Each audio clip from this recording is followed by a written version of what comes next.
أعوذ بالله من الشيطان الرجيم بسم الله الرحمن الرحيم الحمد لله والصلاة والسلام على رسول الله صلى الله عليه وسلم أما بعد السلام عليكم ورحمة الله وبركاته فندنت نمانة أرابا وانسكريت panaraka stapaka anity émission islamique spéciale Ramadan eto amin'ity fahitalavitry ny TVM ity. Androany raha lasana bavy anatin'ny fona islam dia ao anatiny faharoa ambin'ny folo ny volana Ramadany atsika ankehitriny. Ka amin'ity androany ity dia haka lohahevitra anankiray izay lohahevitra andrahandray ny mpino islam rehetra maneran'izao tontolo zao, ary lohahevitra izay manandanja ihany koa ary manana ny maizy azy, tsy inona zany fa ny famelan-keloky ny Allah subhanahu wa ta'ala no andrahandray ny mpino islamo eo ampanatanterana an'izany fifehezana izany. Reo manampahaizana ny finoana islam dia miteny mazava tsara fa hoe ny volana Ramadan dia nozarain'ny tompo Allah subhanahu wa ta'ala anankitelo mazava tsara. Ny tapany folo voalohany dia ny famindram-pony Allah subhanahu wa ta'ala no iainantsika. Ny folo faharoa dia ny famelan-keloky ny Allah subhanahu wa ta'ala no iainantsika. Ary folo fahatelo farany dia fanavotana faobe avy amin'ny Allah subhanahu wa ta'ala ho an'ireo olona izay efa tokony ho any amin'ny afobe, saingy no esoriny Allah subhanahu wa ta'ala ka nampidirina ao anatin'ny lisitrin'ireo olona makany amin'ny paradisa. Eto dia mangataka amin'ny tompo Allah subhanahu wa ta'ala atsika rehetra mpanara-tanteraka an'izany fifehezana zany mba ho tafiditra ao anatin'ny lisitrin'ireo olona makany amin'ny paradisa raha sanatria ka sendra tao anatin'ireo lisitrin'ireo olona izay tokony makany amin'ny afobetsika amin'ity androany ity. Raha lasana bavy anatin'ny finoana islam, tadidio fa iray amin'ireo anaran'ny tompo Allah subhanahu wa ta'ala ilay antsoina hoe Al-Ghafur, ny mpamela heloka. Ary ao anatin'ny folo tapany faharoa antsika ankehitriny dia ao no iainantsika ilay famelan-keloky ny tompo Allah subhanahu wa ta'ala. Izany indrindra no nahatonga atsika amin'ity androany ity iresadresaka mahakasika an'izany lohahevitra izany.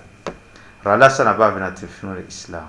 tompo Allah rehefa nanao an'izany teny izany fa hoe izy no mpamela heloka, dia tadidio fa mamela heloka tokoa izany tompo Allah subhanahu wa ta'ala, satria tsy mametrika io anarany raha tsy eo aminy izany toetra izany. Ary izy vonina lalandava ny hamela heloka anao na inona ny fahotana izay mety ho vitanao eto ambony tany. Allah subhanahu wa ta'ala mitandida ny mpaminany sallallahu alaihi wasallam ao anatin'ny boky masina al-Qur'an ny Karim ka niteny izy manao hoe nabbi ibadi anni ana al-ghafurur rahim. Ore Muhammad, apafantaro, apatsiaivo an'ireo mpanompoko fa zao dia mpanompo mpamela heloka ary mpamindra fo amin'izy ireo. Zany dia teny didiny latsaka tamin'ny mpaminany sallallahu alaihi wasallam hoe izy mpamela heloka sy mpamindra fo ho an'ireo mpanompony izay mendrika an'izany famindram-po sy famelan-keloka izany. Indraindray bako antsika mieritreritra hoe efa maro izay fahotana vitantsika zay. Tadidio fa reo vahoaka Makka talohany nahatongavan'ny finoana islam dia maro ny fahotana izay vitan'izy ireo. Teo ny fisotroany toka, teo ny fijangajangana, teo ny fandevenina velona ny zanakan'izy ireo vavy, teo ny famonoan'olona, teo ny fanaovana fanakanan-dalana maro samihafa, asan-dahalo sy ny tsy fandriam-palena maro samihafa, asan'izy ireo talohany nahatongavan'ny finoana islam. Rehefa tonga ny finoana islam dia tonga izy ireo nanantona ny mpaminany sallallahu alaihi wasallam ny teny fa hoe hiditra ao anatin'izany finoana islam zany. Rehefa namelatra ny tanan'izy ireo andeha hifandray tanana amin'ny mpaminany sallallahu alaihi wasallam noho ny fidiran'izy ireo anatin'ny finoana islam, dia nisy tampahany tamin'izy ireo ny sitaka kely ka gaga i mpaminany sallallahu alaihi wasallam fa misy inona, dia niteny izy ireo hoe zao ozy izy miditra na manaiky miditra ao anatin'ny finoana islam saingy misy fepetra anankiray takinay. Dia inona ho i mpaminany sallallahu alaihi wasallam ny fepetra, dia nitenen'izy ireo hoe ho voafafa ny fahotana sy ny fahadisoana sy ny hadalahana sy ny zavatra rehetra ratsy izay vitanay tany aloha tany, dia mba takinay ho fafana izany. Teo dia nampidininy Allah subhanahu wa ta'ala ilay ndeha teny masina manao hoe qul ya ibadi alladhina asrafu ala anfusihim la taqnatu min rahmatillah inna Allah yaghfiru dhunuba jami'a. O ianareo mpanompoka hoe Allah subhanahu wa ta'ala tenena amin'ireo mpanompoka ry Muhammad ireo zay mpanompoka nanao tsinitsinina ny tenan'izy ireo tamin'ny alana amin'ny fahotana maro zay vitany aza mba kivy manoloana ny famindram-pony Allah aza kivy manoloana famelan-keloky ny Allah subhanahu wa ta'ala satria tompo Allah dia mamafa eloka ary na inona eloka zay vitanao dia fafany tompo Allah subhanahu wa ta'ala saingy fepetra anankiray takinantsika dia mba mandenao miverina amin'ny Allah subhanahu wa ta'ala dinio ireo asa ratsy rehetra zay vitanao dinio ireo fahotana rehetra zay vitanao dia mipetranao mibebaka amin'ny Allah subhanahu wa ta'ala mba ho fafany ireo fahotana satria ny olona rehetrarehetra dia tsy maintsy manota ny Allah subhanahu wa ta'ala na iza dia tsy maintsy raha mbola taranaky Adama araka mivolazan'ny mpaminany sallallahu alaihi wasallam amin'ny hadisy hoe ny taranaky Adama rehetra dia mpanota fa ny mpanota mendrika indrindra dia ilay mahatsapa tena diso ka niroso tamin'ny fibebahana teo anatrehan'ny tompo Allah subhanahu wa ta'ala ary tompo Allah subhanahu wa ta'ala mbony teny ihany koa amin'ny hadisy amin'ny andininy masina manao hoe wa man ya'mal su'an aw yadlim nafsahu thumma yastaghfirillah yajidillah ghafurur rahim nizaniza aminareo nanao asa ratsy fahotana fahadisona maro samihafa na ihany koa nanao tsinitsinina ny vatatena nanambaka ny vatatena tamin'ny alalan'ireo fahotana maro samihafa thumma yastaghfirillah natsapa tena diso izy ka nandeha nibebaka tamin'ny Allah yajidillah ghafurur rahim izy dia hita sy ahatratra ny tompo Allah subhanahu wa ta'ala hamela eloka izay vitany ary mbola niteneniny tamin'ny mpaminany sallallahu alaihi wasallam ny teny manao hoe inna rabbaka wasi'ul maghfira ary tomponao ry Muhammad dia mamela eloka ary midadasika izany famelan-kelokany izany tompo Allah subhanahu wa ta'ala izany entintsika hanamarinina izany teny izany ilay tantara kely nitranga tamin'ny Abu Dharr radhiyallahu anhu miaraka tamin'ny mpaminany sallallahu alaihi wasallam indray andro Abu Dharr niaraka mivoaka tamin'ny mpaminany sallallahu alaihi wasallam nandeha tany amin'ny désert anankiray rehefa tonga tany izy dia tenen'ny mpaminany tamin'ny Abu Dharr hoe andraso kely eo ry Abu Dharr fa zay ivadika ambadika ato misy zavatra zay ataoko rehefa lasa mpaminany tao ambadika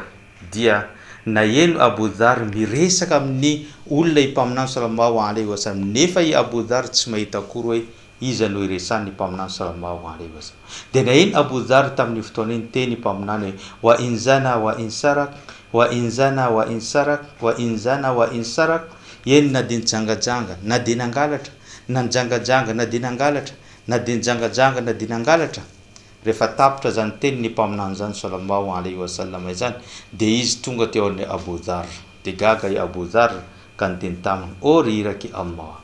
zao izy na eno anao niresaka tao ambadika tao nefa tsy mahatazana olona za iza no iresanao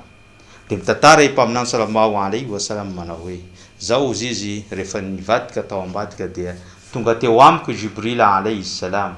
rehefa tonga tao amiko izy dia niteny tamiko manao o ry Muhammad lazao amin'ny vahoakanao fa tompo Allah dia mamela eloka mamindra fo ary mamafa amin'ny fahotana rehetra zay vitan'izy ireo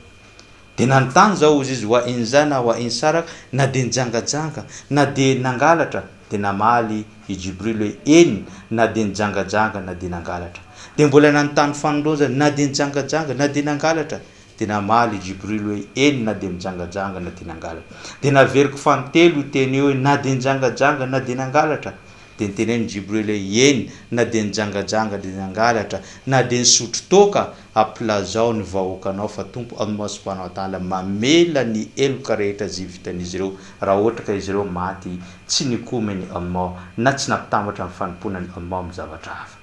zay dia vaovao mahafaly no entiny Abu Dharr amintsika mpiny Islam fa tompo Allah vonina hamafa ny fahotanao na inona ny fahotana izay vitanao amarantsika azy raha lasa nabavy anatin'ny finoana Islam ny antony nandidiny tompo Allah subhanahu wa ta'ala ny fifehezana dia tia ny hamafa ny fahotana rehetra zay vitanao nandritra ny 12 volana talohany natongavany volana Ramadan zany dia no amafisy ny mpaminany sallallahu alaihi wasallam amin'ny hadisy manao hoe man sama Ramadan imanan wa ihtisaban ghufira lahu ma taqaddama min dhanbi nizaniza aminareo di ny fehivava amin'ny volana Ramadan amin'ny fo feno fanantenana sy fitokisana ny Allah fa azo valosoa eo aminy dia ho fafany tombo Allah subhanahu wa ta'ala izany fahotana izay vitany rehetra tany alohan-tany. Moa ve misy fahasoavana tsara mihoatra an'izany? Moa ve misy zavatsoa mihoatra an'izany? Ka ho anao ity folo tapany faharoa ity dia famelan kelikely Allah miaina antsika, ka aoka antsika hiroso ao anatin'ny fibebahana, ao anatin'ny fangataham-pamelana mba ahazoantsika an'izany famelana eo amin'ny tombo Allah subhanahu wa ta'ala zany. Zay ngamba no fandaharantsika tamin'ity androany ity. Isaorako anao ninaraka an'izany hatranam-piandohana ka hatramin'izao fiafaran'izao ny tenako dia mametraka mandrapita fa ho amin'ny raha ampitso indray. Wassalamu alaikum wa rahmatullahi wa barakatuh.